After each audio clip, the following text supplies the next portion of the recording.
নমস্কার, আমি প্রসূন আচার্য। আপনারা দেখছেন প্রসূন আচার্য জার্নালিস্ট চ্যানেল। আপনারা জানেন যে একসাথে অনেকগুলো ঘটনা ঘটে গেছে। এক নম্বর, সুপ্রিম কোর্টে গিয়ে মমতা বন্দ্যোপাধ্যায় রাজ্যের এসআইআর এর ব্যাপারে সওয়াল করেছেন। তাতে কতটা লাভ হয়েছে, তার থেকেও বড় কথা যে পারসেপশন তৈরি হয়েছে, মনে হয়েছে বাংলার যে কয়েক কোটি নাম বাদ যেতে পারে বা 40 লাখ বা 50 লাখ তাদের হয়ে মুখ্যমন্ত্রী সওয়াল করছেন, যেটা একটা ঐতিহাসিক ঘটনা। দ্বিতীয়ত, রাজ্য বাজেট হয়েছে এবং সেই বাজেটে লক্ষ্মীর ভান্ডারের টাকা 500 টাকা বৃদ্ধি করা হয়েছে। আশা কর্মীরা কদিন আগে রাস্তায় নেমেছিলেন, তাদের 1000 টাকা বাড়িয়ে দেওয়া হয়েছে। মাতৃত্বকালীন ছুটি দেওয়া হচ্ছে। গিগ ওয়ার্কারদের স্বাস্থ্যসাথীর আন্ডারে আনা হয়েছে। তার সাথে আরো অনেকগুলো বিষয়। উল্টো দিক থেকে আমরা দেখলাম বিজেপির যিনি বিরোধী দলনেতা, রাজ্যে বিজেপি নেতা শুভেন্দু অধিকারী, তিনি অদ্ভুত ভাবে বলছেন সব ক্ষেত্রে যে মমতা বন্দ্যোপাধ্যায় সুপ্রিম কোর্টে তো সওয়ালই করেননি, কোথাও তার নাম নেই, যেটা দেখেছেন টিভিতে।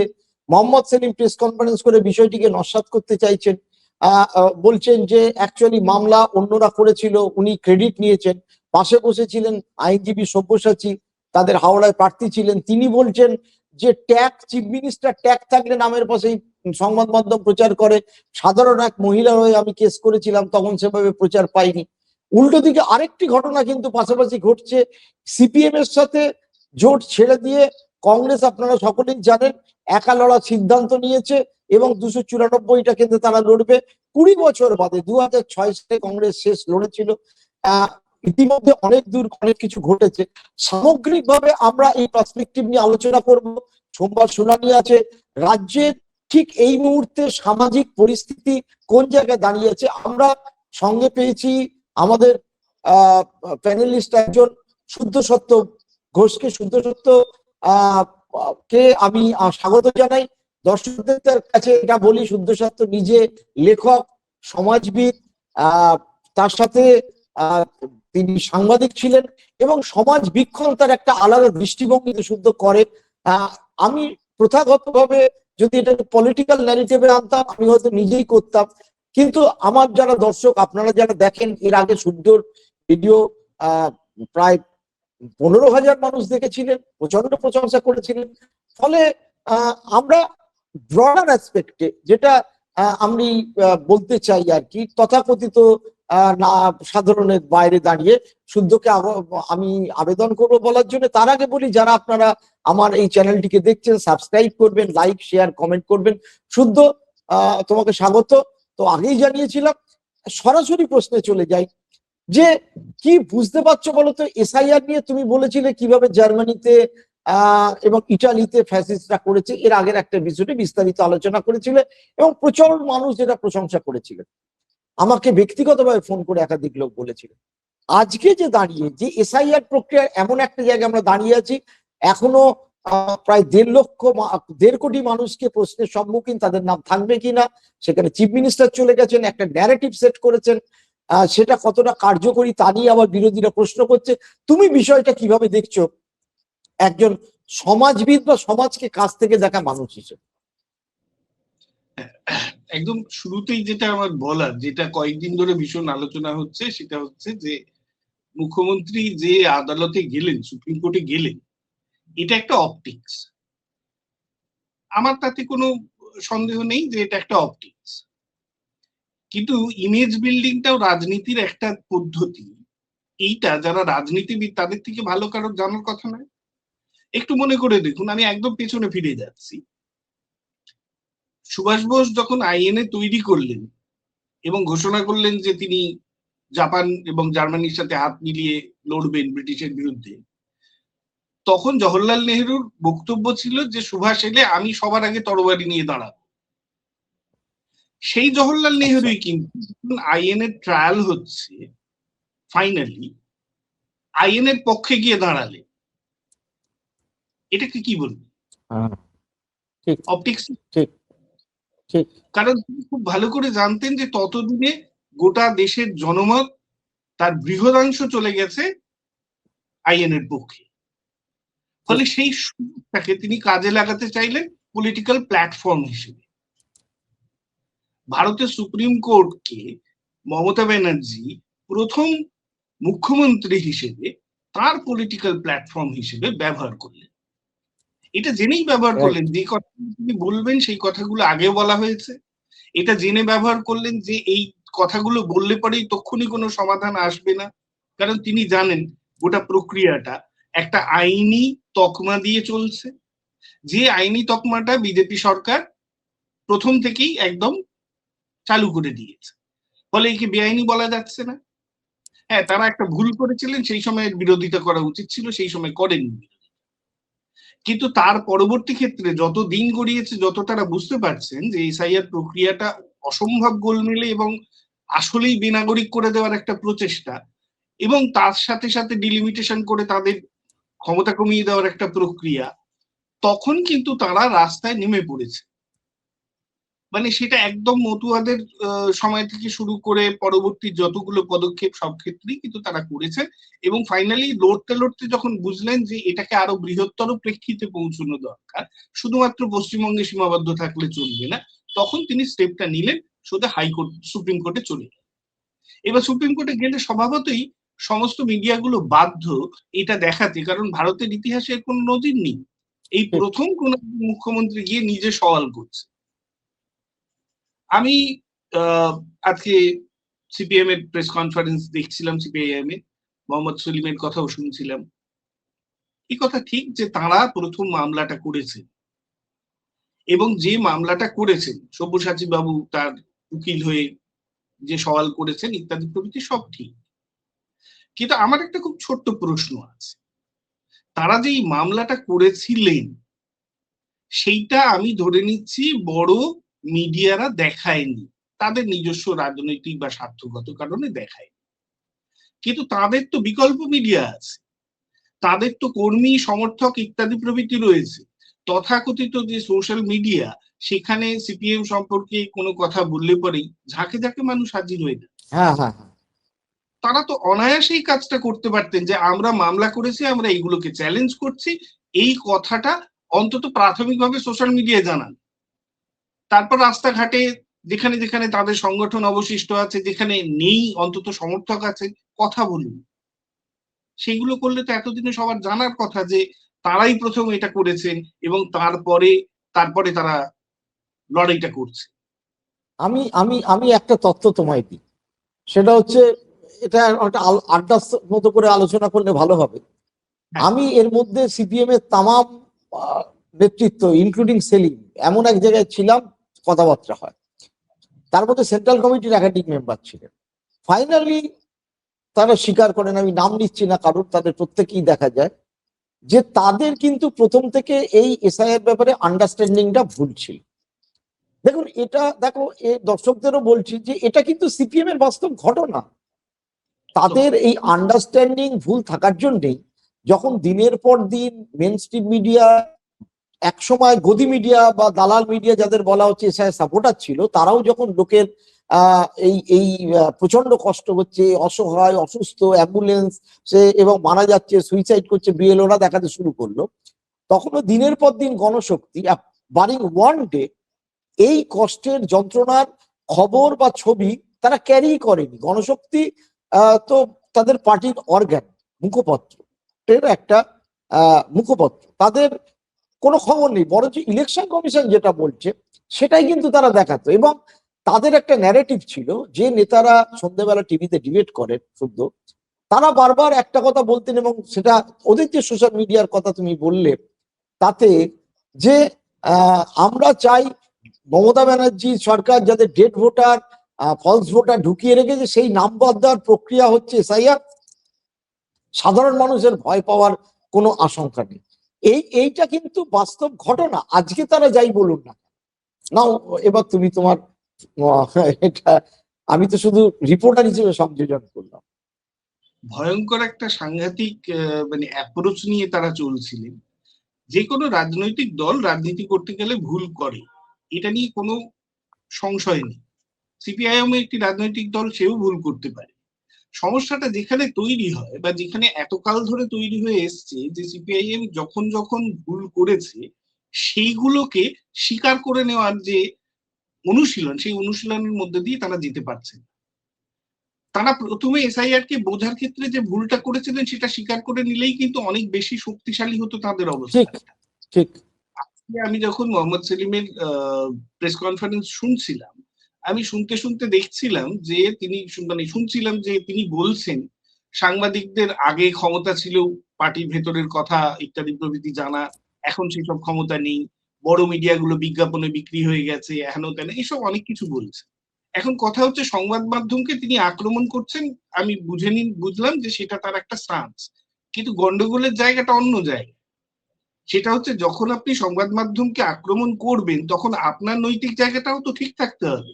আপনি ঠিক। গণশক্তির প্রথম পাতায় বিজেপির বিজ্ঞাপন ছেপে অন্যদের বলতে পারেন না কেন বিজ্ঞাপন নিচ্ছে। এটা আপনাকে প্রথম ঠিক করতে হবে যে আপনি কোথায় দাঁড়িয়ে আছেন এবং কেন এরকম জায়গায় দাঁড়িয়ে আছে। আপনাকে ওই জায়গাটা যদি স্থির করতে পারেন তবেই আপনি অন্যদের আক্রমণ করার অধিকার পান, নইলে পান না। প্রয়োজনই ছিল না এইসব কথা তোলা।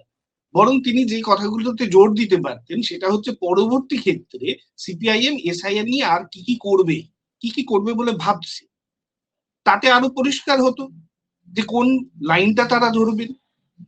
তারা এখন বলছেন যে সুপ্রিম কোর্টে তাদের প্রতিনিধিদের সশরীরে পাঠাবে, এর আগে পাঠাতে কি সমস্যা ছিল আমি বুঝতে পারিনি। না, আমি বরং আমি আমি এই একটা কথা এর সাথে সংযোগ করি। দীপঙ্কর ভট্টাচার্য লিবারেশন, এখানে লিবারেশনে কিচ্ছু নেই। পার্টি অফিস আছে, চারু মজুমদারের ছেলে পার্টি সেক্রেটারি, তারা বিহারে তাদের শরিক আছে, ঠিক আছে, এখানে দাঁড়ালে একটা সিটও জেতার লিবারেশন অবস্থায় নেই, কোনো ওয়ার্ড জেতার অবস্থায় নেই রাজ্যে। লিবারেশন কিন্তু প্রথম থেকে ওই রকম একটা ছোট পার্টি তারা আইডেন্টিফাই করেছিল সমস্যাটা এবং তারা বারবার বলছিল। কিন্তু সিপিএম বা তার শরিক দলের নেতাদের সাথে আমি কথা বলেছিলাম, ঠিক প্রক্রিয়া যখন চলছিল, আরএসপি, ফরওয়ার্ড ব্লক এবং সিপিআই এর যারা স্টেট লিডারশিপ, তারা কিন্তু বলছিল যে আমরা বুঝতে পারছি ব্যাপারটা ঠিক, কিন্তু আমাদের এখন এতই হীনবল হয়ে গেছি, এই ব্যাপারটা সিপিএম যেভাবে বলছে আমাদেরকেও তার সাথে ইনক্লুড করছে। মানে আজকে এই অবস্থাটা দাঁড়ালো কেন, মানে পার্টির এই আন্ডারস্ট্যান্ডিং এ ভুলটা কিন্তু আমার কাছে অবাক লেগেছে। আর একটা তথ্য আমি দর্শকদের বলি, একটু ইন্টারেস্টিং ফ্যাক্ট, তৃণমূলও কিন্তু প্রথম থেকে বলেনি, মমতা বন্দ্যোপাধ্যায় বলছিল স্যার হতে দেবো না। তারপরে যখন এসআই প্রক্রিয়া চললো, আজকে আমি দর্শকদের নাম বলছি না, কিন্তু আপনারা বুঝতেই পারবেন যে মন্ত্রীরা প্রতিদিন নির্বাচন কমিশনে যাচ্ছেন, এমনকি যিনি তৃণমূলের সাংসদ মামলাকারী, তিনি ফোন করে আমার কাছ থেকে ব্যক্তিগতভাবে একাধিক দিন তারা বুঝেছেন এবং ভিডিও আমরা ঘোষণাতে নিয়ে জার্নালিস্ট চ্যানেলে এই তোমার বা আবিদ হোসেনের বা আরো সুকৃতি রঞ্জন বিশ্বাস বা অন্যদের যে বক্তব্য সুমন সেনগুপ্ত আমরা নিচ্ছিলাম, সেই ভিডিওগুলো পর্যন্ত তারা রেগুলার দেখেছে, ফলো করেছে, জিজ্ঞাসা করেছে যে এই প্রক্রিয়াটা কি সত্যিই এতটা খারাপ। ইভেন ইনক্লুডিং আমি বলছি, আজকে দর্শকদেরকেও বলছি, শুধু তোমাকেও বলছি, নবান্নে সিএমও তে যিনি কাজ করেন এবং চিফ মিনিস্টারকে তার ফাইল এবং ভিডিও দেখানো বা বলার যা দায়িত্ব, তিনি পর্যন্ত যে অফিসার, তিনি পর্যন্ত আমাকে এক জায়গায় দেখা হয়েছিল, বলছে যে তোমার ভিডিওগুলো তো আমাকে পাঠাতে হচ্ছে, তোমরা এসআইআরটা ধরে তো আমরা, বলছে না। তার মানেটা কি, তারা ভুল করেছিল, তারা ভুল করলেও বিষয়টা বোঝার একটা জায়গায় ছিল। আমি নাম নিলাম না কারো কোনো মন্ত্রীর বা নেতার, কিন্তু যারা যাচ্ছে আমি বলছি ইলেকশন করে, যারা মামলাকারী, আর কিন্তু সিপিএম সেই জায়গাতে গেলই না। বিজেপির ন্যারেটিভটা একটা অদ্ভুত আজও দেখতে পাচ্ছি। প্রাইম মিনিস্টার গত বৃহস্পতিবার দিনকে রাজ্যসভায় বলেছেন, নাম না করে, যে অনুপ্রবেশকারীদের নাম ঢোকানোর জন্য সুপ্রিম কোর্টে আদালতে দৌড়চ্ছে। ফানি থিং ইজ দ্যাট কোন অনুপ্রবেশকারী রোহিঙ্গা ঘুষপেটিয়া না বা বিহারে পাওয়া গেছে, না হরিয়ানায় পাওয়া গেছিল, না ওই ঝাড়খণ্ডে পাওয়া গেছে, পশ্চিমবঙ্গে প্রাইমারি যে 58 লক্ষ বাদ গেল তাতেও কিন্তু এখন অব্দি মেনশন। তাহলে এই অদ্ভুত একটা জায়গায় যে রেকটিফিকেশনের যে জায়গা, তুমি সেটাকে কিভাবে দেখছো? কারণ বামপন্থীরা তো পড়াশোনা করে অনেক বেশি, তাদের চিন্তা চেতনা অনেক জাগ্রত, বলা হয় তাদের ভোটে ক্ষমতা নাই থাকতে পারে। আমেরিকাতেও আমরা একইভাবে নোয়াম চামস্কি থেকে শুরু করে সকলকেই দেখছি। তো যারা রয়েছেন বামপন্থী মানসিকতা, দে আর ডিফারেন্ট পিপল। বার্নি স্যান্ডার্স, তিনি লেফটিস্ট ডেমোক্রেটিক পার্টির মধ্যে, তিনি বুঝতে পারেন যে ডোনাল্ড ট্রাম্প কি করতে যাচ্ছে। তাহলে হোয়ার দ্য ফ্যাক্ট লাইজ, লেফটের কেন, মূল লেফট পার্টির এখানে অসুবিধা কেন? পশ্চিমবঙ্গ, বিহার, কেরালা কিন্তু সিদ্ধান্ত নিয়েছিল, তারা বিধানসভায় পাস করেছে, তারা আন্দোলন করেছে, পাশাপাশি নামও তুলেছে। সমস্যাটা কোথায়? এইখানে বিশেষ করে পশ্চিমবঙ্গের সিপিআইএম এর ক্ষেত্রে যে সমস্যাটা আমার মনে হয় সব থেকে বেশি করে ঘটছে, সেটা হচ্ছে তারা ক্ষমতা থেকে চলে যাওয়াটাকে এত বেশি গুরুত্ব দিচ্ছে যে তাদের গোটা পরিস্থিতিটাই মমতার প্রতি ঘৃণার থেকে নির্ধারিত হচ্ছে। বিশেষ করে নেতৃত্বের ক্ষেত্রে তো বটেই, এবং তাদের অনেক সমর্থকদের সাথেও আমি কথা বলে দেখেছি, তারা ঘৃণার জায়গা থেকেই গোটা কাজটা করছে। করতে গিয়ে যেটা বুঝতে পারছেন না সেটা হচ্ছে নিজেদের পায়েও তারা কুড়ুলটা মারছে। ভারতের কমিউনিস্ট যে আন্দোলন, সেই আন্দোলনে একটা সময় এমন অবস্থা তো ছিল যে যখন তাদের সেই অর্থে, স্বাধীন ভারতের কথা বলছি, তাদের প্রতিনিধির সংখ্যা অত্যন্ত কম ছিল। ধীরে ধীরে প্রতিনিধির সংখ্যা বেড়েছে। এমন নয় যে এটা কমিউনিস্ট আন্দোলনের ইতিহাসে, আমি এদের নাম অনুযায়ী আমি কমিউনিস্ট বলছি, কমিউনিস্ট আন্দোলনের ইতিহাসে এটা খুব অস্বাভাবিক বস্তু নয়। তারা আবার ব্যাক টু বেসিক যাকে আমরা বলি সেখানে ফিরতে পারতেন, অঞ্চলে অঞ্চলে তারা সংগঠন তৈরি করতে পারতেন। একটা সময় তো লেনিন বারবার করেই বলতেন যে একটা কাগজকে কেন্দ্র করে অর্গানাইজেশন দাঁড় করানো যায়। তো আজকে তো আরো অনেক রকম পদ্ধতি আছে যেগুলোকে কেন্দ্র করে অর্গানাইজেশন দাঁড় করানো যায়, এবং দাঁড় করাতে গেলে যেটা লাগে সেটা হচ্ছে আদর্শ। এই যে আপনি পড়াশোনার কথা বললেন, হ্যাঁ, বামপন্থীরা তো পড়াশোনা করেন বলেই পরিচিত। পড়াশোনা করেন বলেই তো তাদের পক্ষে সবার আগে বোঝার দরকার ছিল যে স্পেশাল রিভিশন আর স্পেশাল ইন্টেন্সিভ রিভিশন দুটো কথা সম্পূর্ণ তো আলাদা। আজকেও সব্যসাচী বাবুকে বারবার বলতে শুনলাম, স্পেশাল রিভিশনের কথা তিনি বললেন, বলার সাথে সাথে কখনোই কিন্তু ইন্টেন্সিভ শব্দটার উপর জোর দিলেন। বিহারের দিকে তাকালেই তো বুঝতে পারা যেত যে কি ঘটতে যাচ্ছে। এমন তো নয় যে এটা বিহারের ঘটনা আমাদের সামনে ঘটেনি। আমরা তো, এবং বড় সংবাদ মাধ্যমের পাশাপাশি সমান্তরাল সংবাদ মাধ্যমগুলি তারা কিন্তু তাদের মতন করে জানিয়ে চলেছেন কি কি ঘটছে। আমরা জানি ভোট চুরির বিষয়, আমরা সবটা দেখতে পাচ্ছি, তারা দুয়ে দুয়ে চার করতে পারছেন না। এটা হতে পারে একমাত্র সম্ভব যদি তারা ঘৃণায় অন্ধ হয়ে গিয়ে থাকে, তাহলে হতে পারে। মমতাকে আক্রমণ করুন, কোনো সমস্যা নেই, কারণ মমতাকে আক্রমণ না করলে তাদেরও তো তাদের জায়গাটা থাকবে না। এটা তো রাজনীতি, খুব স্বাভাবিক জায়গা। কিন্তু মমতা তুলসী পাতা নয়, এত নেতা জেলে গেছে, মন্ত্রী জেলে গেছে, দুর্নীতি করেছে, মন্দির করছে, হিন্দুত্ব করছে, বলার তো জায়গা নেই। এবার এইখানে আক্রমণটা করবো যখন আমি মমতাকে এবং তৃণমূলকে, তখন আমার পাশাপাশি তো এটাও ভাবা দরকার যে এই মুহূর্তে তার পাশাপাশি বিপদটা কি, বিজেপি। এবং বিজেপি যে বিপদ সেটা আজকে থেকে তারা বুঝছেন না, আজকে তারা সেটিং এর তত্ত্বের কথা বলে, কিন্তু ইতিহাস তো সবকিছু মুছে দেয় এরকম নয়।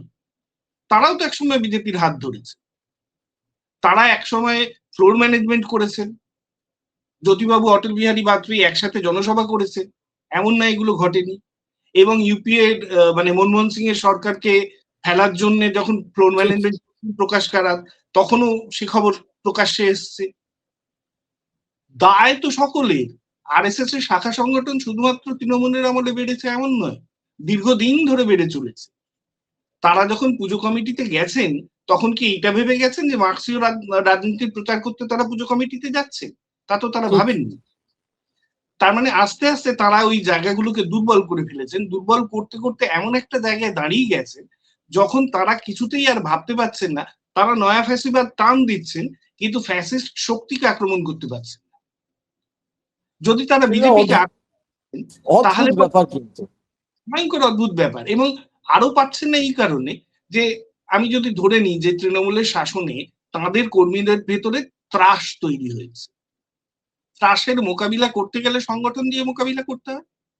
তারা যখন ক্ষমতা থেকে গেলেন তারা বুঝতে পারলেন সংগঠনটা পুরোদস্তু দাঁড়িয়েছিল পুলিশ প্রশাসন এবং গুন্ডাদের উপর, আর বস্তুত সংগঠনটা অনেক কাল আগে শেষ হয়ে গেছে।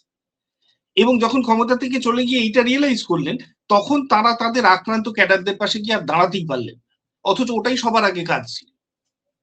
এবং যখন একদম মাটির মানুষ যারা যারা এই পার্টিটাকে করেছেন, যারা এই পার্টিটা করেন, তারা যখন বুঝতে পারলেন যে তাদেরকে এরা রক্ষা করতে পারবেন না, স্বাভাবিকভাবেই তারা যারা রক্ষা করতে পারবে বিজেপির দিকে ঢলে গেলেন, কারণ কেন্দ্রে বিজেপি। এই আসল কথাটাতেই তুমি এসেছো। এইটাই হচ্ছে ফ্যাক্ট অ্যাকচুয়ালি। মানে এই এই 2016 পর এই ন্যারেটিভ এত জাম্প পয়েন্ট হয় না। না, একদমই হয় না, হওয়ার কোনো কারণ নেই। এবং আমি এটা বলতে পারি যে যে অংশটা সবর্ণ সিপিএম এর মধ্যেও, তাদের মধ্যে, তাদের বৃহদাংশের মধ্যে, সকলের মধ্যে বলবো না, তাদের বৃহদাংশের মধ্যে ব্রাহ্মণ্যবাদ যথেষ্ট পরিমাণে ছিল। আমাদের ব্যক্তিগত অভিজ্ঞতাতেই আমরা জানি। আমি তো আজকে জন্মাইনি যে আমি ওদের আমলের শাসন দেখিনি। আমি কংগ্রেসের শাসনও দেখেছি, সিপিএম এর শাসনও দেখেছি, আজকে তৃণমূলের শাসন দেখেছি। না, এই যে তো বিকাশ ভট্টাচার্যের যে মমতার যে শাড়ি দেখানো বলে যেটা ফেসবুকে দিল, সেটা তো সত্যি এটা মানে ভাবা যায় না। তা ভাবা যায় কেন বলুন তো প্রশ্নটা? কারণ ওই মানে আভা ঘোষের মাইলো, সবাই মিলে খাইলো, এই স্লোগান তো আর না, এটা তো ছিলই। আবার তারপরে বিমান বসু রামতেরি গঙ্গার মধ্যে ভিজে শাড়ি দেখানোর পরে অনিল বিশ্বাস প্রেস কনফারেন্স করে ক্ষমা চেয়েছিলেন, আমার এটা মনে আছে। যে বিমান দা ওটা দেখিয়ে ঠিক করেন, আমি যে প্রেস কনফারেন্সে ছিলাম। কিন্তু এবং বিকাশ ভট্টাচার্যের এই ক্ষেত্রে গোটা পার্টি এবং যারা সমালোচনা করেছে, তুমি করেছো, আমি করেছি, সোশ্যাল মিডিয়াতেই করেছি, যে বলাটা ঠিক হয়নি, এটা আহ, এটা কি ধরনের বক্তব্য, সে পুলিশকে বলে বাড়ি শাড়ি পরে চলে এসেছে।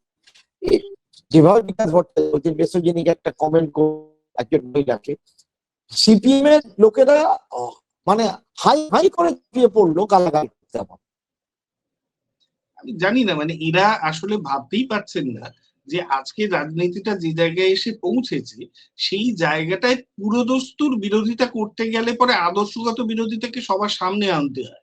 আমি ঠিক। পিতৃতন্ত্রকে প্রশ্রয় দিয়ে, ব্রাহ্মণ্যবাদকে প্রশ্রয় দিয়ে এক পাও এগোতে পারবো না। সমস্ত দল সমস্ত পরিসরে একে আক্রমণ না করলে পরে আমি কিছুতেই আমার জায়গাটা তৈরি করতে আর সক্ষমই হব না। কারণ সবার আগে জনসাধারণকে নিয়ে কাজ করতে হয় রাজনৈতিক দল। সেই জনসাধারণের মাথার মধ্যে যদি এই জাতীয় অন্ধত্ব এবং কুসংস্কার বসে থাকে, যেটা কয়েক হাজার বছর ধরে অলরেডি বসে আছে, সেটা তো সব থেকে সহজ জায়গা যারা প্রতিক্রিয়াশীল, যারা দক্ষিণপন্থী, তাদের এক্সপ্লোর করার পক্ষে। এইটা যদি বামপন্থীরা না বোঝেন, তাহলে কারা বুঝবেন আমি জানি না। লিবারেশন আমি যে স্ট্যান্ড হ্যাঁ, বলো বলো বলো।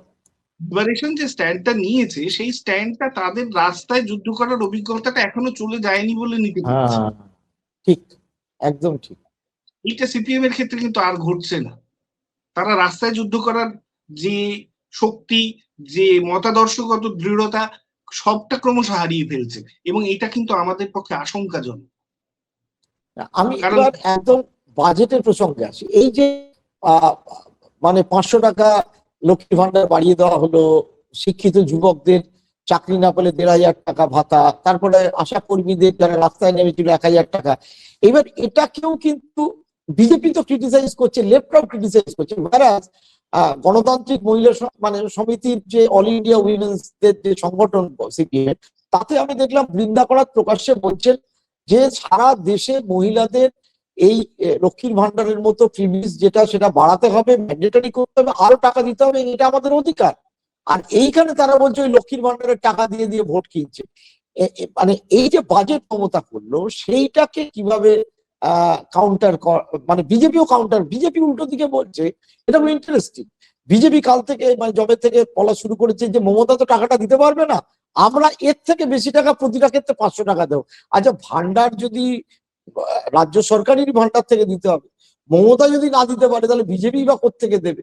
আর সিপিএম এর যে বক্তব্য, সেটাও একটা অদ্ভুত, যে আমাদের দিয়ে দিচ্ছে না আর এখান থেকে দেবে। তাহলে আলটিমেটলি কি দাঁড়াবে? আর মমতার এখানে কিভাবে গেন করছে? আমার তো ধারণা এতে মমতারই পলিটিক্যাল মাইলেজ হচ্ছে। হ্যাঁ, তোমার মানে কি মনে হচ্ছে এখন? মানে খোলাখুলি আমি জানতে চাইছি। একদম একটা একটা করে আমি যদি ধরি, তাহলে প্রথম যে জায়গাটা, এক হচ্ছে আমরা যখন জন্মেছিলাম তখন রাষ্ট্রের একটা মুখোশ ছিল কল্যাণমূলক। এবার হ্যাঁ, সেই রাষ্ট্রে কিন্তু ভাতার সিস্টেম ছিল, বেকার ভাতা বামফ্রন্ট দিয়েছে। হ্যাঁ, নতুন কেন দিতে হয়? কারণ হচ্ছে তারা যে কাজগুলো করলে পরে মানুষের মানে জীবিকা থেকে শুরু করে সব ক্ষেত্রে সুবিধা হয়, সেই কাজগুলো তারা সকলে করে উঠতে পারে না। তখন এক ধরনের সামাজিক ক্ষোভ থেকে শুরু করে বিদ্রোহ ইত্যাদি প্রভৃতি চাপা দিতে এগুলো প্রয়োগ করতে হয়।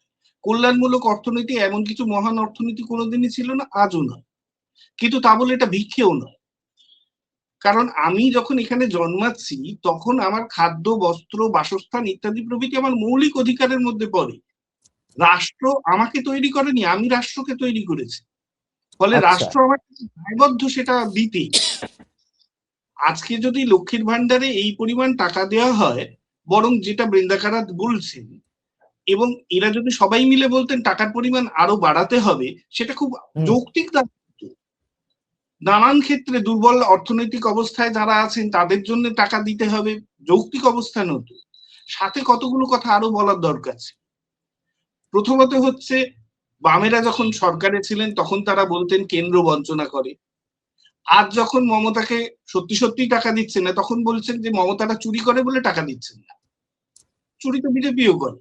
মানে এই চুরি করে বলে এই জায়গা থেকে যদি আমি আক্রমণ করি এবং কেন্দ্র সরকারের আমাদের এখান থেকে যাওয়া করের টাকা তা ফেরত না দেওয়াকে সমর্থন করি, তাহলে গোটা রাজনীতিটারই আসলে কোনো উদ্দেশ্য থাকে না, বিরোধিতা ছাড়া।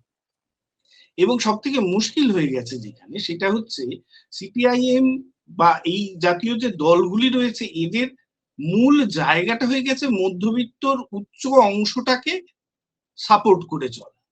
তাদের সমস্ত নীতি নির্ধারিত হচ্ছে ওইটার দিকে তাকিয়ে। এটা আজ থেকে নয়, টাটাকে যখন জমি দিচ্ছে তখন থেকেই কিন্তু এগুলো ঠিক হয়ে গেছে। কারণ তাদের পরবর্তী প্রজন্মরা আইটি ভাইটি এসব জানটান, তাদের আরো মোটা মাইনে পেতে হবে।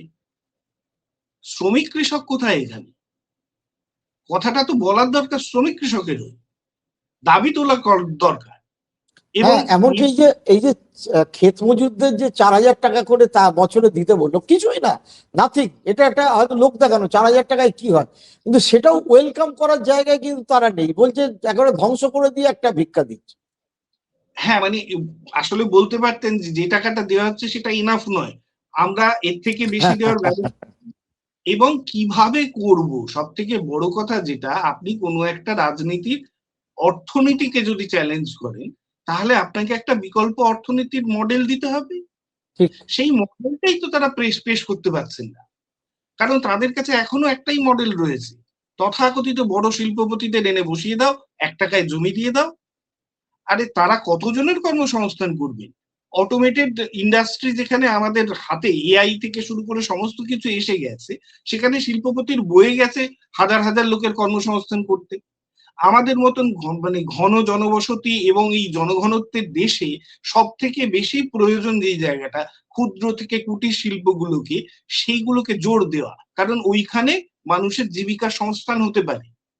শুধু চাকরি কোনোটা সমাধান নয়, কতজনকে সরকার চাকরি দিতে পারে। আর আজকে থেকে নাকি দীর্ঘকাল ধরে বামফ্রন্টের সময়কালেও আমি বলছি, যত দিন এগিয়েছে আস্তে আস্তে সরকারি চাকরিতে স্থায়ী হওয়াটা কমে গেছে। অস্থায়ী কর্মী তারা নিয়োগ করেননি। আজকেও তো অস্থায়ী কর্মী নিয়োগ করা হচ্ছে একই কারণে, যে গ্যাট চুক্তি আমরা যখন সাইন করেছি তখন আমরা মেনে নিয়েছি যে ওরা আমাদের ধার দেবে, তার শর্ত হচ্ছে এইটা যে সরকার ক্রমশ এইসব ক্ষেত্রগুলো থেকে পেছনে সরবে এবং ওই জায়গাগুলোতে তাদের পেটোয়া পুঁজিরা এসে ঢুকবে সরকারি তৈরি করা ইনফ্রাস্ট্রাকচারের উপর, সেখান থেকে মুনাফা তৈরি করতে। তার মানে শুধু তার মানে মূল যে সাধারণ মানুষ তাদের থেকে লেফট, যেটা বহু লোক অভিযোগ করছে, জনবিচ্ছিন্ন হয়ে পড়া, পলিটিক্স না বোঝা এবং জনবিচ্ছিন্ন হয়ে পড়া, এটাই বোধহয় মূল কারণ। এবং কংগ্রেস এটাকে খুব মানে লক্ষ্য করেছে। কংগ্রেস আজকে যে সিদ্ধান্ত নিয়েছে, রাহুল গান্ধী, মল্লিকার্জুন খাড়গে, শুভঙ্কর সরকার সবাই মিলে বসে, আমি দর্শকদেরও জানাতে চাই, তোমাকেও বলছি, এই সিদ্ধান্তের আগে আমি কংগ্রেস লিডারশিপদের সাথে কথা বলছিলাম। ফাইনালি আমাকে পাবলিকলি বলছি, শুভঙ্কর সরকারের সাথে আমার একাধিক দিন দীর্ঘ কথা হয়। তো শুভঙ্কর দীর্ঘদিনের আমাদের বন্ধু, মানে বন্ধু বলতে এই প্রফেশনাল ফ্রেন্ড, যেরকম সিপিএম পার্টিতেও আছেন যাদের নাম করলাম, তৃণমূলেও আছে যাদের নাম করলাম। শুভঙ্কর অদ্ভুত কথা বললো আমাকে, বললো, দেখো প্রসূন, যে আমি গত 6 থেকে 8 মাস প্রতিটা জেলায় যখন যাচ্ছি, রাস্তার ধারে দাঁড়িয়ে চা খাই, দোকানে কর্মীদের সাথে দেখা করি, লোককে একটাই কথা জিজ্ঞেস করি যে কংগ্রেস আছে, কেউ বলে কিছু আছে, কেউ বলে নেই, কেউ বলে এই লোক, কেউ বলে সব তৃণমূল। কিন্তু তারপরে যখন জিজ্ঞেস করি যে কি মনে হয়, কংগ্রেসের একা লড়া উচিত না সিপিএম এর সাথে যাওয়া উচিত, অলমোস্ট 85 to 90% ওয়ার্কার এবং কংগ্রেস সাপোর্টার যেটুখানি আছে, মানে সামান্যতম, তাদের প্রত্যেকের একটাই অভিমত যে দেখুন, কংগ্রেস তো 2006 লাস্ট একা দাঁড়িয়েছিল। লাস্ট 20 বছর কংগ্রেস কোনো একা বিধানসভা প্রতিদ্বন্দ্বিতা করেনি। 11তে তৃণমূল, 16তে সিপিএম, 21এও সিপিএম। কংগ্রেসের একা যাওয়া উচিত। কেন? কারণ হচ্ছে একা গেলে কংগ্রেস তাও নিজের ক্ষমতায় অন্তত 2টো হোক, 5টা হোক, 10টা হোক সিট জিততে পারবে, 15-20টা লড়তে পারবো। এবং কংগ্রেস এখনো পুরোপুরি জনবিচ্ছিন্ন নয়, কিন্তু সিপিএম জনবিচ্ছিন্ন। তোমারও কি তাই মনে হয় যে এই জনবিচ্ছিন্ন হচ্ছে? এবং শঙ্কর খুব ইন্টারেস্টিংলি যেটা বললো যে আমি কোনো বলিনি, অথচ আমাদেরকে অ্যাটাক করা হচ্ছে। সবচেয়ে বড় কথা হচ্ছে সোশ্যাল মিডিয়ায় সিপিএম ভীষণ স্ট্রং, কিন্তু গ্রাউন্ডে নেই। এইটা তোমার কি অভিমত? তুমি তো নিজে একজন লেখক, এত গবেষণা করে লেখো, এত লোকের সাথে দেখা করো, এটা কি সত্যি?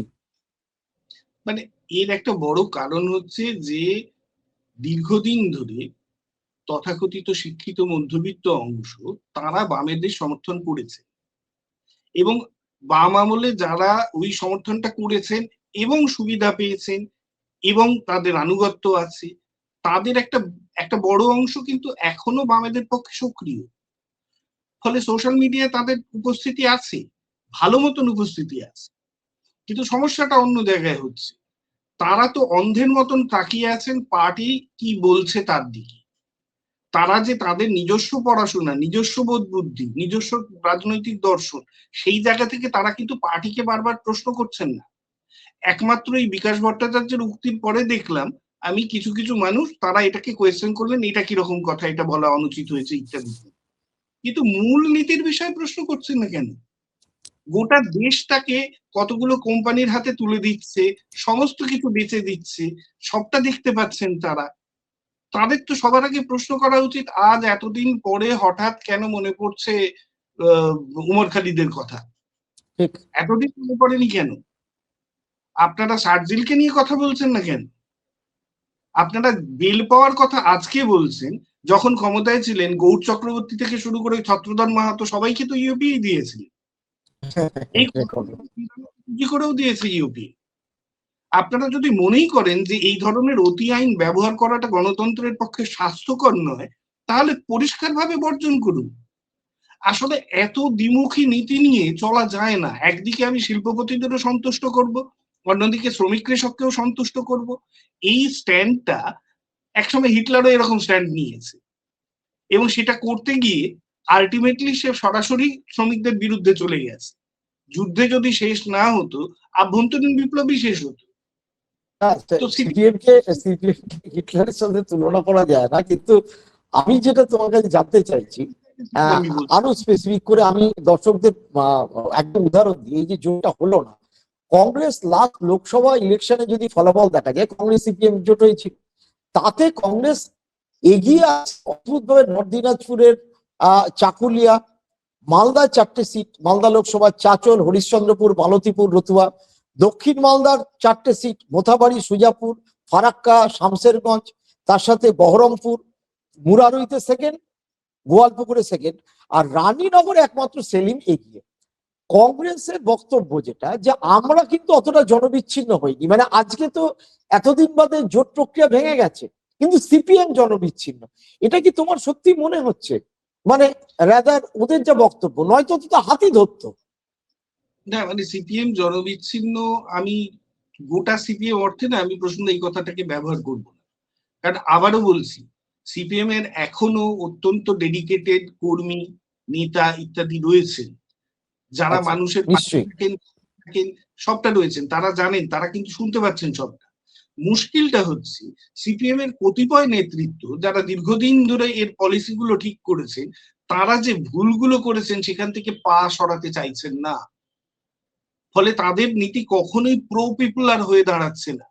এবার ওই নীতিটাই যেহেতু তাদের এক টিপিক্যাল ওই গণতান্ত্রিক কেন্দ্রিকতার গল্প তারা শোনান, সেই গল্প শোনাতে গিয়ে যেটা হচ্ছে, ওই নীতিগুলোই যেহেতু বাকিদের অ্যাপ্লাই করতে হচ্ছে, এবং তারা যেহেতু পার্টির মধ্যে স্ট্রাগলটা করে নিজেদের হাতে ক্ষমতাটা নিতে পারছেন না, ফলত সিপিএম এর ওই নেতৃত্বের জন্যই কিন্তু সিপিএম এর একটা বড় অংশের সাথে মানুষের সম্পর্কটা নষ্ট হয়ে যাচ্ছে।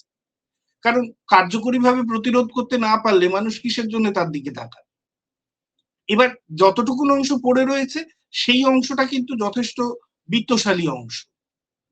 তারা সংকট তৈরি হচ্ছে, তারাও বুঝতে পারছেন না যে আজকে যেখানে আমরা দাঁড়িয়ে আছি সেখানে তারাও কিন্তু নিরাপদ নন। প্রথমে ধরা হয়েছিল যে এইগুলো হচ্ছে বাইরের লোককে তাড়ানো হবে, তারপর ধরা হলো মুসলমানদের তাড়ানো হবে, আচ্ছা ঠিক আছে 2-4টে দলিতের নাম কাটা যাবে, এরকম ভাবে ব্যাপারটা চলছিল। আর কিন্তু সেটা নেই। এই যে 1,40,00,000-এর উপর লোক আজকে এরকম একটা অবস্থায় এসে দাঁড়িয়ে আছে, এদের মধ্যে একটা বৃহৎ অংশ আছেন যারা তথাকথিত ভাবে উচ্চবিত্ত মানুষ।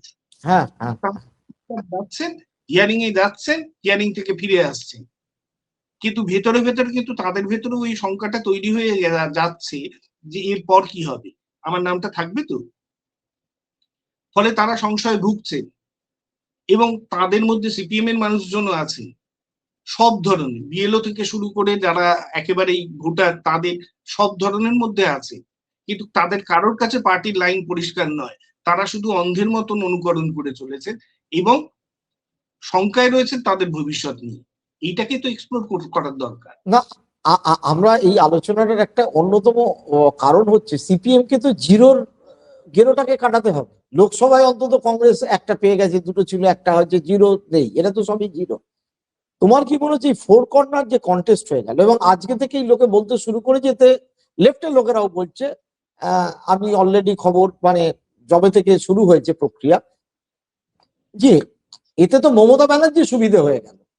কারণ মমতা বিরোধী ভোট কিছুটা কংগ্রেস পাবে, কিছুটা হয়তো সিপিএম পেলেও পেতে পারে, বিজেপিও কিছুটা পাবে। তাহলে মমতা যদি নিজের ভোটটা ধরে রাখে, ফোর কর্নার কন্টেস্ট হওয়ায় তোমার কি মনে হচ্ছে আলটিমেটলি, কারণ শুভেন কারা গেনার হলো, এইটা আমি একটাই কারণে বলছি, বিগত প্রায় 1 মাস না হলেও 1 মাস তো বটেই, তার বেশি, আমি একবারে যত দিন যাচ্ছে শুভেন্দু অধিকারী, শ্রমিক ভট্টাচার্যরা বারবার সিপিএম এর লোকেদের কাছে আবেদন করছে যে আপনারা এইবার ভোটটা আমাদেরকে দিন, এইবার ভুলটা করবেন না, আমাদেরকে দিন।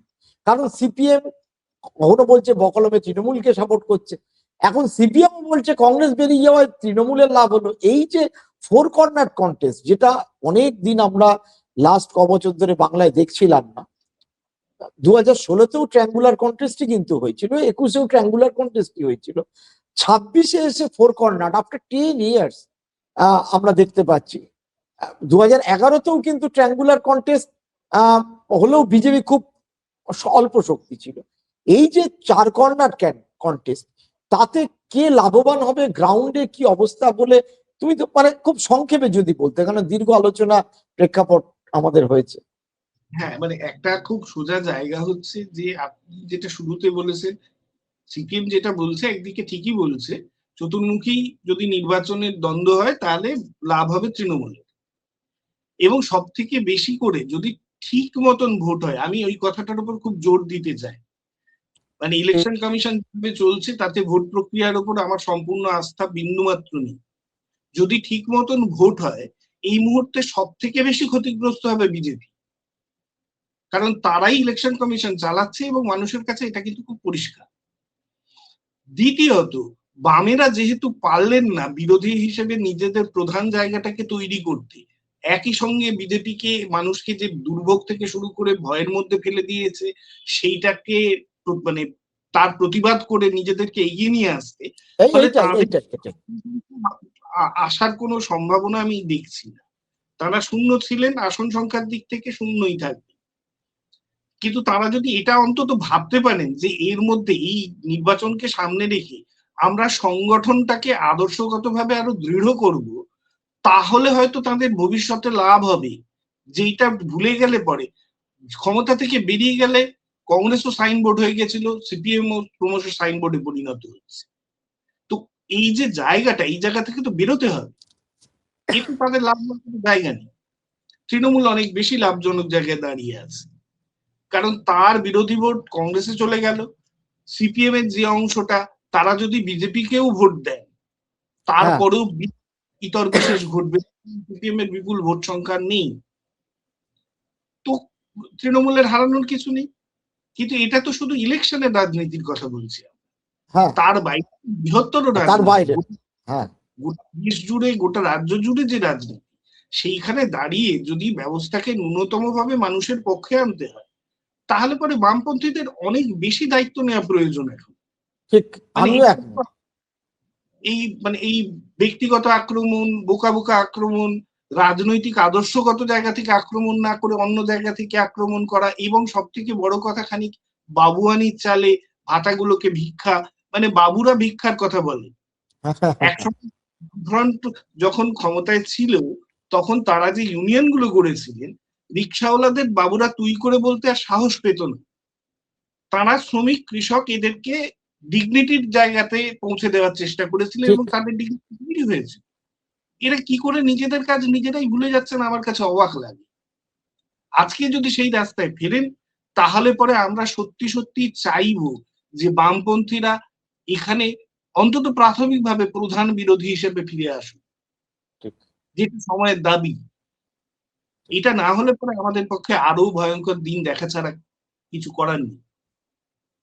কিন্তু খুব ভালো আলোচনা হয়েছে, তুমি মানে আড্ডা ছিল, আমরা দুজনেই মিলে আলোচনা করলাম তথ্য এবং তোমার বিশ্লেষণ। অনেক ধন্যবাদ।